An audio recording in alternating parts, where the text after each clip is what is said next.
So 30th ಜನವರಿ ಪೇಟಿಎಮ್ನ ಒಂದು share ಬೆಲೆ ಬಂದು 760 ರುಪೀಸ್ ಇತ್ತು. ಸೊ ಟುಡೇ ನಾವು ನೋಡಿದ್ರೆ 380ಗಿನ ಕಮ್ಮಿ ಇದೆ. ಸೊ ಏನಾಯಿತು, ಯಾಕೆ ಪೇಟಿಎಮ್ ಶೇರ್ ಇಷ್ಟು ಕೆಳಗಡೆ ಬಿದ್ದೋಯ್ತು ಅನ್ನೋಕ್ಕೆ ಕಾರಣ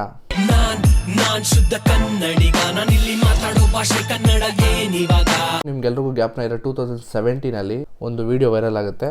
ಸೊ ಆ ವಿಡಿಯೋದಲ್ಲಿ ಪೇಟಿಎಮ್ CEO ವಿಜಯ್ ಶಂಕರ್ ಶರ್ಮಾ ಏನು ಹೇಳಿದ್ದಾರೆ ನೋಡ್ಕೊಂಡ್ಬನ್ನಿ.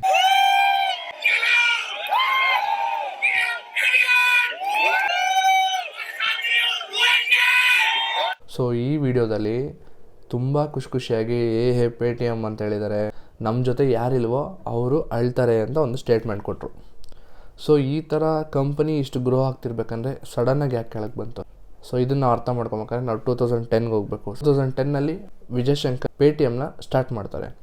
ಪೇಟಿಎಮ್ ಸ್ಟಾರ್ಟ್ ಆದಾಗ ಪೇಟಿಎಮ್ ಬರೀ ಒಂದು ರೀಚಾರ್ಜ್ ಆ್ಯಪ್ ಅಷ್ಟೇ. ನಿಮ್ಗೆ ಎಷ್ಟೋ ಜನಕ್ಕೆ ಗೊತ್ತಿಲ್ಲ ಅಂದರೆ ಪೇಟಿಎಮ್ ಸ್ಟಾರ್ಟ್ ಆದಾಗ ಪೇಟಿಎಮ್ ಬರೀ ಒಂದು ರೀಚಾರ್ಜ್ ಆ್ಯಪ್ ಆಗಿತ್ತು ಅಷ್ಟೇ. ಬರ್ತಾ ಸೊ ಪೇಟಿಎಮ್ ವಾಲೆಟ್ನ 2014 ಇಂಟ್ರಡ್ಯೂಸ್ ಮಾಡಿದ್ರು. ಹೋಗ್ತಾನೆ ಲೈಕ್ ಸ್ಮಾಲ್ ಫೀಚರ್ಸ್ ಎಲ್ಲ ಆ್ಯಡ್ ಆಗ್ತಾ ಬರ್ತು. ಸೊ ಲೈಕ್ 2015 ಅಷ್ಟರಲ್ಲಿ ಕರೆಂಟ್ ಬಿಲ್ ಪೇ ಮಾಡ್ಬೋದು, ಎಲೆಕ್ಟ್ರಿಸಿಟಿ ಪೇ ಮಾಡ್ಬೋದು, ವಾಟರ್ ಬಿಲ್ ಪೇ ಮಾಡ್ಬೋದು. ಸೊ ಇಷ್ಟೆಲ್ಲ ಫೀಚರ್ಸು 2015 ಆಗ್ತಾ ಅಷ್ಟರಲ್ಲಿ ಬಂದ್ಬಿಟ್ಟಿತ್ತು ಪೇಟಿಎಮಲ್ಲಿ. ಈವನ್ ಮೆಟ್ರೋ ರೀಚಾರ್ಜ್ ಕೂಡ ಪೇಟಿಎಮಲ್ಲಿ ಅವೈಲೇಬಲ್ ಇತ್ತು. ಸೊ 8th ನವಂಬರ್ 2016 ಡಿಮಾನಿಟೈಸೇಷನ್ ಅಂತ ನಮ್ಮ ನರೇಂದ್ರ ಮೋದಿ ಅವರು ಇಂಟ್ರಡ್ಯೂಸ್ ಮಾಡಿದ್ರು. ಸೊ ಅದ್ರ ಪ್ರಕಾರ ಏನು ಅಂದರೆ ಹಳೆ ನೋಟ್ಸ್ ಬ್ಯಾನ್ ಆಗುತ್ತೆ, ಹೊಸ ನೋಟ್ಸ್ ಬರುತ್ತೆ. ಸೊ ಅದಕ್ಕೂ ನಮ್ಮ ಪೇಟಿಎಮ್ ಐಪ್ಗೂ ಏನು ಸಂಬಂಧ? 9th November the day after 8th November 2016 ಅವತ್ತೇನಾಗುತ್ತೆ ಅಂದರೆ ಪೇಟಿಎಮ್ ಅವರು ಅವತ್ತು ಮಾರ್ನಿಂಗು ಒಂದು ಆ್ಯಡ್ನ ನ್ಯೂಸ್ ಪೇಪರಲ್ಲಿ ಪ್ರಿಂಟ್ ಮಾಡ್ತಾರೆ. ಕಂಗ್ರ್ಯಾಚುಲೇಟಿಂಗ್ PM ಅಂದರೆ PMಗೆ ಕಂಗ್ರ್ಯಾಚುಲೇಷನ್ ಹೇಳ್ತಾ ಒಂದು ಲೈಕ್ ಒಳ್ಳೆ ಸ್ಟೆಪ್ ತೊಗೊಂಡಿದ್ದೀರಾ ಅಂತ ಹೇಳ್ತಾ ಒಂದು ಆ್ಯಡ್ನ ಪ್ರಿಂಟ್ ಮಾಡ್ತಾರೆ. ಸೊ ಈ ಆ್ಯಡಿಂದ ತುಂಬ ಜನಕ್ಕೆ ತುಂಬ ಕ್ವಶನ್ಸ್ ಇಟ್ಕೊಳುತ್ತೆ.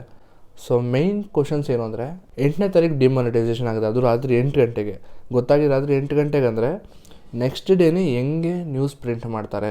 ಪೇಟಿಎಮ್ಗೆ ಏನಾದರೂ ಗೌರ್ಮೆಂಟ್ ಜೊತೆ ಲಿಂಕ್ ಇತ್ತಾ, ಡಿಮಾನಿಟೈಸೇಷನ್ ಆಗೋದು ಮೊದಲೇ ಗೊತ್ತಿತ್ತಾ ಅನ್ನೋ ಥರ ಡೌಟ್ಸು ತುಂಬ ಜನಕ್ಕೆ ಸ್ಟಾರ್ಟ್ ಆಯಿತು. ಸೊ ಅಲ್ಲಿಗೆ ಪೇಟಿಎಮ್ದು ಹೈಕ್ ಸ್ವಲ್ಪ ಜಾಸ್ತಿ ಆಯಿತು. According to Euromoney, demonetisation ಆಗೋಕ್ಕಿಂತ ಮುಂಚೆ ಪೇಟಿಎಮ್ಮಲ್ಲಿ 125 ಮಿಲಿಯನ್ ಕಸ್ಟಮರ್ಸ್ ಇದ್ದರು. ಡಿಮಾನಿಟೈಸೇಷನ್ ಹಾಕಿ 3 ತಿಂಗಳಿಗೆ ಪೇಟಿಎಮ್ನ ಕಸ್ಟಮರ್ಸ್ ಬಂದು 185 ಮಿಲಿಯನ್ ಆಗಿದ್ರು. So everything was going fine. Company ತುಂಬ ಚೆನ್ನಾಗಿ ನಡೀತಿತ್ತು, ಕಸ್ಟಮರ್ಸ್ದು ದಿನ ಜಾಸ್ತಿ ಆಗ್ತಾನೆ ಇದ್ರು. ಬಟ್ 2015 ಅಲಿಬಾಬಾ ಅಂತ ಒಂದು ಕಂಪ್ನಿದು ಫೌಂಡರ್ ಬಂದು ಜಾಕ್ ಮಾ ಅಂತ. ಸೊ ಅವರು ಕೂಡ ಒಬ್ಬರು ದೊಡ್ಡ ಬಿಸ್ನೆಸ್ ಮ್ಯಾನು. 2015 ಪೇಟಿಎಮ್ ಮೇಲೆ 680 ಮಿಲಿಯನ್ನ ಇನ್ವೆಸ್ಟ್ ಮಾಡ್ತಾರೆ. ಇನ್ವೆಸ್ಟ್ ಮಾಡಿ 40% ಸ್ಟೇಕ್ನ ಆಕ್ಯುಪೈ ಮಾಡ್ತಾರೆ. ಈ 40% ಸ್ಟೇಕ್ ತೊಗೊಂಡ್ಮೇಲೆ ಇಂಡಿಯಾದಲ್ಲಿ ಎಷ್ಟೋ ಜನ ಪೇಟಿಎಮ್ನ ಕ್ರಿಟಿಸೈಸ್ ಮಾಡಿ ಸ್ಟಾರ್ಟ್ ಮಾಡ್ತಾರೆ. ಇದೆಲ್ಲ ನ್ಯೂಸ್ ಯಾವಾಗ ಸ್ಟಾರ್ಟ್ ಆಗುತ್ತೋ ಸೊ ಪೇಟಿಎಮ್ನ CEO ಬಂದು 10.30% ಸ್ಟೇಕ್ನ ವಾಪಸ್ ಪಡ್ಕೊತಾರೆ. ಅವ್ರಿಗೆ ಎಷ್ಟು ಅಮೌಂಟ್ ಇದೆ ಅಷ್ಟು ಕೊಟ್ಬಿಟ್ಟು. ಯಾವಾಗ ಪಡ್ಕೊತಾರೆ ಅಂದರೆ ಲೈಕ್ 8th August 2023. ಬಟ್ ಇದೆಲ್ಲ ಕಂಪ್ನಿಗೆ ಏನು ಎಫೆಕ್ಟ್ ಮಾಡ್ತಿರಲಿಲ್ಲ. ಕಂಪ್ನಿ ತುಂಬ ಚೆನ್ನಾಗೇ ನಡೀತಿತ್ತು. ಸೆಂಟ್ರಲ್ಲಿ 1-2-3 ಕಾಂಟ್ರವರ್ಸೀಸು ಬಂತು. ಪೇಟಿಎಮ್ ಅವರು ಚೈನಾಗೆ ಡೇಟಾ ಲೀಕ್ ಮಾಡ್ತಿದ್ದಾರೆ. ಆ್ಯಂಡ್ ವಿಜಯ್ ಶಂಕರ್ ತಮ್ಮೊಂದು ಕಾಂಟ್ರವರ್ಸಿ ಆಗಿತ್ತು. ಲೈಕ್ ಅವರು ಕೊಬ್ರಾ ಪೋಸ್ಟ್ ಒಂದು ಸ್ಟಿಂಗ್ ಆಪ್ರೇಷನ್ನ ಮಾಡ್ತಾರೆ. ಆ ಸ್ಟಿಂಗ್ ಆಪ್ರೇಷನಲ್ಲಿ ವಿಜಯ್ ಶಂಕರ್ ಶರ್ಮಾ ಏನು ಹೇಳ್ತಾರೆ ಅಂದರೆ, ನಾವು ಇಂಡಿಯನ್ ಕೆಲವೊಬ್ಬರು ಡೇಟಾಸ್ನ PM ಅವ್ರು ಕೇಳಿದ್ರು ಅಂತ ಖುಷಿಯಾಗಿ ಕೊಟ್ರಿ ಅಂತ ಒಂದು ಸ್ಟೇಟ್ಮೆಂಟ್ ಕೊಡ್ತಾರೆ. ಅಷ್ಟು ಆ ಸ್ಟೇಟ್ಮೆಂಟಿಂದ ತುಂಬ ವೈರಲ್ ಆಗಿತ್ತು. 2017 ಪೇಟಿಎಮ್ ಅವರು ಪೇಟಿಎಮ್ ಪೇಮೆಂಟ್ ಬ್ಯಾಂಕ್ ಅಂತ ಲಾಂಚ್ ಮಾಡ್ತಾರೆ. ಪೇಟಿಎಮ್ ಪೇಮೆಂಟ್ ಬ್ಯಾಂಕ್ಸ್ ಬಂದು ನಮ್ಮ ಕಮರ್ಷಿಯಲ್ ಬ್ಯಾಂಕ್ ಥರನೇ ಎಕ್ಸಾಕ್ಟ್ ಸೇಮ್ ಇತ್ತು. ಬಟ್ ಪೇಟಿಎಮ್ ಪೇಮೆಂಟ್ಸ್ ಬ್ಯಾಂಕ್ ಬಂದು ಆನ್ಲೈನ್ ಸರ್ವಿಸಸ್ ಮೇಲೆ ಜಾಸ್ತಿ ಫೋಕಸ್ ಮಾಡ್ತಿದ್ರು. ಸೊ RBI ಅವರು ಪೇಟಿಎಮ್ ಬ್ಯಾಂಕ್ಸ್ ಮೇಲೆ ಫ್ಯೂ ಗೈಡ್ಲೈನ್ಸ್ನ ಕೊಟ್ಟಿದ್ರು. ಸೊ ಆ ಗೈಡ್ಲೈನ್ಸ್ ಪ್ರಕಾರ ಪೇಟಿಎಮ್ ಬ್ಯಾಂಕ್ ಅವರು ಕ್ರೆಡಿಟ್ ಕಾರ್ಡ್ ಕೊಡೋಂಗಿಲ್ಲ, ಲೋನ್ ಕೊಡೋಂಗಿಲ್ಲ, ಮತ್ತು ಅದರದ್ದು ಮ್ಯಾಕ್ಸಿಮಮ್ ಡೆಪಾಸಿಟ್ ಬಂದು 2 ಲಕ್ಷ. ಬೇರೆ ಕಮರ್ಷಿಯಲ್ ಬ್ಯಾಂಕ್ ನೋಡಿದ್ರೆ ನಮಗೆ ಅನ್ಲಿಮಿಟೆಡ್ ನಮ್ಗೆ ಎಷ್ಟು ಬೇಕೋ ಅಷ್ಟು ಡೆಪಾಸಿಟ್ ಮಾಡಿಟ್ಕೊಬೋದು. ಬಟ್ ಪೇಟಿಎಮ್ಮಲ್ಲಿ ನಮಗೆ 2 ಲಕ್ಷ ಅಷ್ಟೇ ಲಿಮಿಟ್ ಇದ್ದು. ಸೊ RBI ಗೈಡ್ಲೈನ್ಸ್ ಪ್ರಕಾರ. ಸೊ ಪೇಟಿಎಮ್ ಕ್ರ್ಯಾಶ್ ಆಗೋಕ್ಕೆ ಮೇಯ್ನ್ ಕಾರಣನೇ Paytm payments bank. So 31st January 2024 ಯಾಕೆ ಪೇಟಿಎಮ್ ಕ್ರ್ಯಾಶ್ ಆಯಿತು ಅಂದರೆ RBI ಅವರು ಪೇಟಿಎಮ್ ಮೇಲೆ ಆಪರೇಷನ್ ರೆಸ್ಟ್ರಿಕ್ಷನ್ನ ಹಾಕ್ತಾರೆ. ಆಪರೇಷನ್ ರೆಸ್ಟ್ರಿಕ್ಷನ್ ಏನಿಲ್ಲ, RBI ಅವರ ಗೈಡ್ಲೈನ್ಸ್ನ ಫಾಲೋ ಮಾಡಲಿಲ್ಲ ಅಂದರೆ ಅವರು ಲೈಕ್ ರೆಸ್ಟ್ರಿಕ್ಷನ್ನ ಹಾಕ್ತಾರೆ. ಅದನ್ನು ಆಪರೇಷನ್ ರೆಸ್ಟ್ರಿಕ್ಷನ್ ಅಂತ ಹೇಳ್ತಾರೆ. ಈ ರೆಸ್ಟ್ರಿಕ್ಷನಲ್ಲಿ ಏನೇನಿತ್ತು ಅಂದರೆ 29th February ಆದಮೇಲೆ ಪೇಟಿಎಮ್ಮಲ್ಲಿ ಹೊಸ ಕಸ್ಟಮರ್ನ ತೊಗೊಳಂಗಿಲ್ಲ. ಸೊ ಡೆಪಾಸಿಟ್ ಮಾಡೋಂಗಿಲ್ಲ ಆ್ಯಂಡ್ ಟಾಪಪ್ಸ್ ಮಾಡೋಂಗಿಲ್ಲ, ವಿಡ್ರಾಲ್ಸ್ ಮಾಡೋಕ್ಕೂ ಆಗ್ತಿರ್ಲಿಲ್ಲ. ಸೊ ನಿಮ್ಮ ಅಕೌಂಟಲ್ಲಿ ಪೇಟಿಎಮ್ ಅಕೌಂಟ್ ಇದ್ದರೆ ನಿಮ್ಮ ಪೇಟಿಎಮ್ ಅಕೌಂಟಲ್ಲಿ ಎಷ್ಟು ಅಮೌಂಟ್ ಇತ್ತೋ ಅಷ್ಟೇನು ಮಾತ್ರ ಯೂಸ್ ಮಾಡ್ಬೋದಿತ್ತು ಅಷ್ಟೇ, ನೀವು ಎಕ್ಸ್ಟ್ರಾ ಏನೂ ಮಾಡೋಕ್ಕಾಗ್ತಿರ್ಲಿಲ್ಲ. ಆರ್ ಬಿ ಐ ಅವರು ಆ್ಯಕ್ಚುಲಿ ಪೇಟಿಎಮ್ ಅವ್ರಿಗೆ ತುಂಬ ನೋಟಿಸ್ನ ಕಳಿಸಿದ್ದಾರೆ, ಅವ್ರು ತುಂಬ ವೈಲೇಷನ್ ಮಾಡಿದ್ದಾರೆ ಅಂತ ನೋಟಿಸ್ನ ಕಳಿಸಿದ್ದಾರೆ. ಸೊ ಇದೆಲ್ಲ ಅವರು ತಲೆಗೆ ಹಾಕ್ಕೊಂಡಿಲ್ಲ ಪೇಟಿಎಮ್ ಅವರು. ಸೊ ಅದಕ್ಕೆ ಅವ್ರದ್ದು ಕಂಪನಿ ಕ್ರ್ಯಾಶ್ ಆಯಿತು. ಜೂನ್ 2018ಗೆ ಫಸ್ಟು ಆರ್ ಬಿ ಐ ಅವರು ಪೇಟಿಎಮ್ಗೆ ನೋಟಿಸ್ನ ಕಳಿಸ್ತಾರೆ. ಆರ್ ಬಿ ಐ ಆಡಿಟರ್ ಬಂದ್ಬಿಟ್ಟು ಪೇಟಿಎಮ್ಮಲ್ಲಿ ಆ್ಯಂಟಿ ಮನಿ ಲಾಂಡ್ರಿಂಗ್ ರೆಗ್ಯುಲೇಷನ್ಸ್ನ ಫಾಲೋ ಮಾಡ್ತಿರಲ್ಲ ಮತ್ತು ಪ್ರಾಪರ್ KYC ಮಾಡ್ತಿರಲ್ಲ. KYC ಅಂದರೆ ನೋ ಯುವರ್ ಕಸ್ಟಮರ್ ಅಂತ. ಸೊ ಪೇಟಿಎಮ್ ಅವರು ಅದನ್ನು ಪ್ರಾಪರ್ಲಿ ಫಾಲೋ ಮಾಡ್ತಿರಲ್ಲ. ಸೊ ಅದಕ್ಕೋಸ್ಕರ ಜೂನ್ 2018ಗೆ ಫಸ್ಟ್ ನೋಟಿಸ್ನ ಕಳಿಸ್ತಾರೆ. ನೋಟಿಸ್ನ ಕಳಿಸಿ ಹೇಳ್ತಾರೆ, ನೀವು ಹೊಸ ಕಸ್ಟಮರ್ಸ್ನ ತೊಗೊಳೋದು ಸ್ಟಾಪ್ ಮಾಡಿ ಅಂತ. ಸೊ ಪೇಟಿಎಮ್ ಅವರು ಇದ್ರ ಮೇಲೆ ಆ್ಯಕ್ಷನ್ ತೊಗೊತಾರೆ. ಸೊ 6 months ಆದಮೇಲೆ 2019 ಅವರು ಹೊಸ ಕಸ್ಟಮರ್ಸ್ನ ಆನ್ಬೋರ್ಡ್ ಮಾಡ್ಬೋದು ಅಂತ ಆರ್ ಬಿ ಐಯಿಂದ ರೂಲ್ಸ್ ಬರುತ್ತೆ, ಆರ್ ಬಿ ಐಯಿಂದ ಗೈಡ್ಲೈನ್ಸ್ ಬರುತ್ತೆ. ಬಟ್ ಆಫ್ಟರ್ 5 years 2021 ಅಕ್ಟೋಬರಲ್ಲಿ ಆರ್ ಬಿ ಐ ಅವರು ಪೇಟಿಎಮ್ಗೆ 1 ಕೋಟಿ ಫೈನ್ ಹಾಕ್ತಾರೆ. ಸೊ ನೀವು ಕೇಳ್ಬೋದು ಯಾಕೆ ಫೈನ್ ಹಾಕಿದ್ರು ಅಂತ. ಮ್ಯಾಟ್ರು ತುಂಬ ಸಿಂಪಲ್ಲು, ಸಿಲ್ಲಿ ಆಗಿದೆ. ಇದು ಹೆಂಗೆ ಅಂತ ನನಗೂ ಗೊತ್ತಾಗಲಿಲ್ಲ.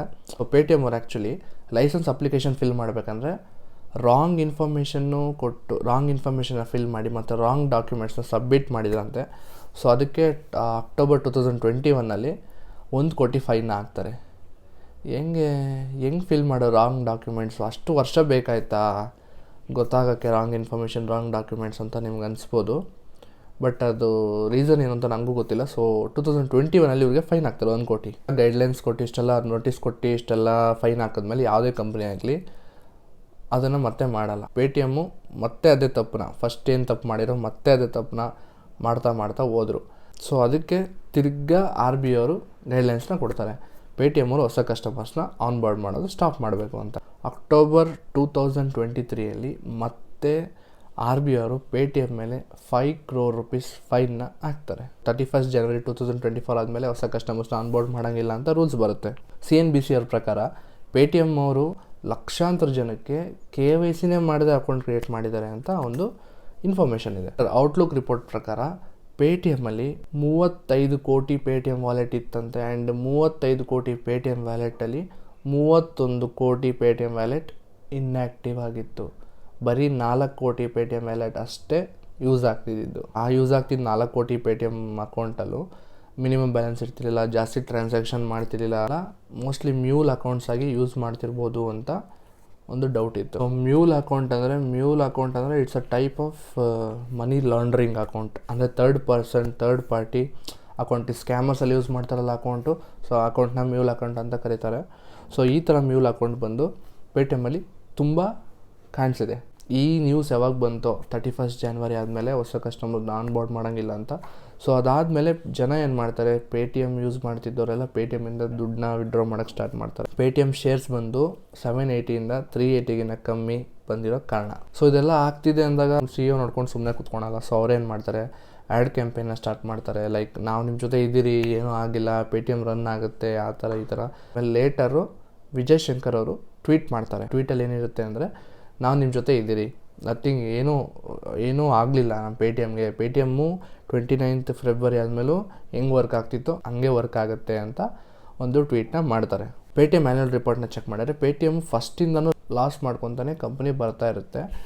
ಸೊ ಇದರಲ್ಲಿ ಒಂದು ವಿಷಯ ಗಮನಿಸ್ಬೋದು ಅಂದರೆ, ಲಾಸ್ ಆಗ್ತಿರೋ ಕಂಪನಿ ಲಾಸು ವರ್ಷ ಕಮ್ಮಿ ಆಗ್ತಾ ಹೋಗ್ತದೆ. ಒಂದು ವರ್ಷ ಜಾಸ್ತಿ ಇತ್ತು, ಇನ್ನೊಂದು ವರ್ಷ ಅದೇ ಕಮ್ಮಿ ಆಗ್ತಾ ಹೋಗ್ತಾ ಇರುತ್ತೆ. ಇದೆಲ್ಲ ಕಾರಣ ಇದೆ ಪೇಟಿಎಮ್ನ ಕ್ರ್ಯಾಶ್ ಆಗೋಕ್ಕೆ. ಸೊ ಮೇಯ್ನ್ ಕಾರಣ ಬಂದು ಪೇಟಿಎಮ್ ಪೇಮೆಂಟ್ಸ್ ಬ್ಯಾಂಕಿಂದನೇ ಪೇಟಿಎಮ್ ಕ್ರ್ಯಾಶ್ ಆಗಿದ್ದು. ಈಗಾಗಲೇ ತುಂಬ ಜನ ಪೇಟಿಎಮ್ ಮೇಲೆ ಟ್ರಸ್ಟ್ನ ಕಳ್ಕೊಂಡಿದ್ದಾರೆ. ಸೊ ಪೇಟಿಎಮ್ನ ತುಂಬ ಜನ ಯೂಸ್ ಮಾಡ್ತಿಲ್ಲ. ಸೊ ಇವಾಗ ಅವ್ರ ಮೇಯ್ನ್ ಚಾಲೆಂಜ್ ಏನು ಅಂದರೆ, ಅದೇ ಜನನ ವಾಪಸ್ ಕರ್ಕೊಂಬರೋದು. ಒಂದು ಬಿಸ್ನೆಸ್ಸಲ್ಲಿ ತುಂಬ ಕಷ್ಟವಾದ ಕೆಲಸ ಅಂದರೆ, ಅವ್ರ ಮೇಲೆ ನಂಬಿಕೆ ಕಳ್ಕೊಂಡಿರೋ ಕಸ್ಟಮರ್ನ ವಾಪಸ್ ಕರ್ಕೊಂಬರೋದು ತುಂಬ ಕಷ್ಟ. ಸೊ ಇದನ್ನು ಮಾಡೋದ್ರಲ್ಲಿ ಅವ್ರೇನಾದ್ರು ಸಕ್ಸಸ್ಫುಲ್ ಆದರೆ ಐ ಥಿಂಕ್ ಪೇಟಿಎಮ್ ಮತ್ತೆ ಬರ್ಬೋದು. ಇಲ್ಲ ಅಂದರೆ Paytm is gone, dead. So ಇಷ್ಟನ್ನು ಹೇಳ್ತಾ ವಿಡಿಯೋನ ಎಂಡ್ ಮಾಡ್ತೀನಿ. ವಿಡಿಯೋ ಇಷ್ಟ ಆಗಿದ್ರೆ ಲೈಕ್ ಮಾಡಿ, ಮತ್ತು ಇದೇ ಥರ ವಿಡಿಯೋ ಬೇಕು ಅಂದರೆ ಸಬ್ಸ್ಕ್ರೈಬ್ ಮಾಡಿರಿ.